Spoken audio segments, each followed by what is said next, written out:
Well, here we go for Saturday's racing, all you ULO crowd. Now, I'm in for some of the final flat racing meets of the year, and this Saturday it is at Newbury Park and Doncaster. I do love a bit of action on Town Moor, so that's where we'll start with the skill step group handicap. Yep, I think I'm going with Jer Bat for Donny's opener, and considering he's got champion jockey Oisin Murphy up top, I'm kind of feeling confident. Now, I do reckon that softer ground is the key to getting the best out of this 5-year-old, but he's got that here and has to be in with a big chance for David and Nicola Barron, who just know how to ready one for these sprints. Roger Teal's Rosario gets a visor to aid the concentration, but has been backed in this week, while Ollie Stammers' Sophia's Starlight will love the conditions, so with a decent draw in stall 11 is my each-way pick. These are my three, but it's Oisin Murphy to do what he does best and bring Jer Bat home. Elsewhere, the boss is at Cheltenham for their showcase meeting, where early season form is worth taking note of. Of course, we'll be there for the Autumn Festival next month, but word is that Highland might be worth a second look tomorrow in a handicap chase. But back to Newbury Park for my Saturday nap, where I cannot get away from Hamish for the St Simon Stakes, and neither should you. A winner of 13 of 27 starts on the turf. William Haggas's admirable stayer has been up against the best of them, including going down by a head in this race to a 22 to 1 shot in 2022. But here, the course and the conditions suit. So this time, he's winning this.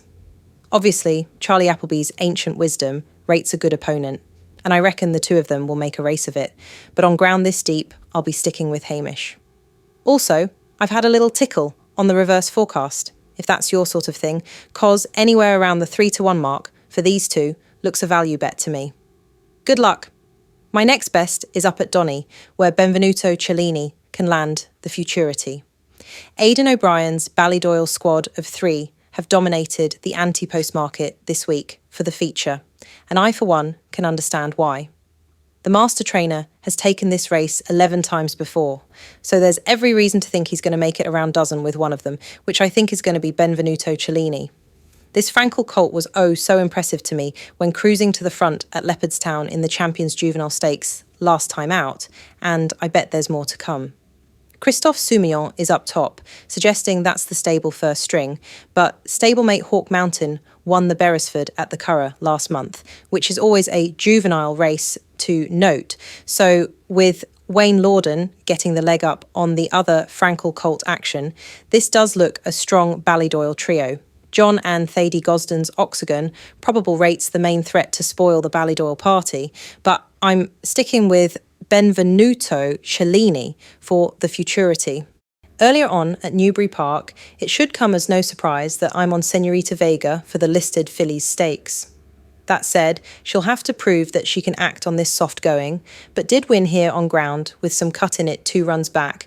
Plus, I think her third in the oh-so-sharp stakes at Newmarket stands up to scrutiny in this grade. I've got to think that Carl Burke's leading dancer is going to be the one to make a race of it, and Richard Hannon's Slay Queen probably won't be far away. Can't get away from Senorita Vega, though, despite small reservations over the ground. But a girl's got to go with her gut feeling, right?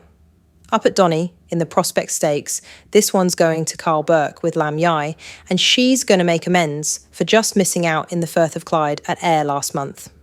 Well, clear of the field, she looked the winner when taking the lead 1 furlong out in that fillies Group 3, until Richard Fahey's catching. The moon just reeled her in, but she's one going the right way for the inform trainer, and I'll take her to win this. Rafe Beckett's Spanish Waltz and Richard Fahey's Boston Dan should be in the mix, but both have to give weight to Lam Yai, and I think that'll tip the balance. Get in Lam Yai. Finally, the Horace Hill can go to May Angel. Well, this is a really interesting one for Newbury Park's last hooray of the flat season.